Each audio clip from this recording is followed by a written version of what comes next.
వినండి, నీ శరీరానికి వయసు ఉందేమో కానీ నీ బుద్ధికి మాత్రం వయసు లేదు. అది వాస్తవం. రెండో విషయాన్ని మీ ముందు తీసుకొస్తా.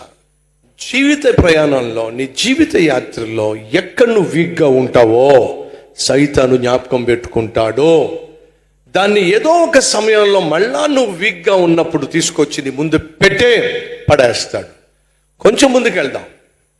మోషేకు ఒక వీక్నెస్ ఉంది. ఏంటో చెప్పాలి కరెక్ట్గా, త్వరగా చెప్పండి. కోపం. 40 సంవత్సరాల వయసు ఉన్నప్పుడు మోషే ఐగుప్తు దేశంలో ఉన్నప్పుడు ఒక ఐగుప్తీయుడు హెబ్రీయుని కొడతాడని చెప్పి మోషే చూసినప్పుడు తట్టుకోలేకపోయాడు. రాయ్, మావాడిని ఎందుకు కొడతారో నువ్వు అని చెప్పి అమాంతంగా ఒక దెబ్బ కొట్టి చచ్చిపోయాడు. చచ్చిపోయిన వాడిని కప్పెట్టేశాడు. అంత కోపం మోషేకి. బహు కోపిష్టి, షార్ట్ టెంపర్, కోపం తట్టుకోలేడు, చంపి పడేశాడు.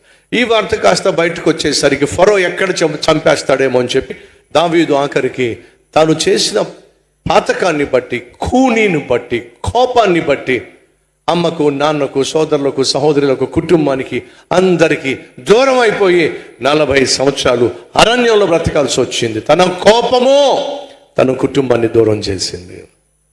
బైబిల్ సెలవిస్తుంది, కోపము మానుమో, ఆగ్రహము విడిచిపెట్టు. ఈరోజు అనేక కుటుంబాలు కుప్పకూలిపోవడానికి కారణం చెప్పండి, కోపం కాదు.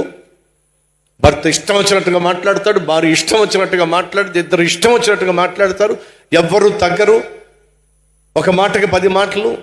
నువ్వంటే నువ్వు, నువ్వంటే నువ్వు, నీతో నేను కాపురం చేయను, నువ్వేంట్రా బోడి నాతో కాపురం చేసేది, నేనే నీతో కాపురం చేయను అని చెప్పేసి వెళ్ళిపోయి వేరైపోయి విడాకులు తీసేసుకొని కుటుంబాన్ని విచ్ఛిన్నం చేసుకున్నావు ఎంతమంది లేరు చెప్పండి.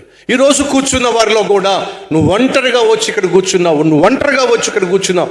కారణం చెప్పు, నీ భార్య వెళ్ళిపోయింది.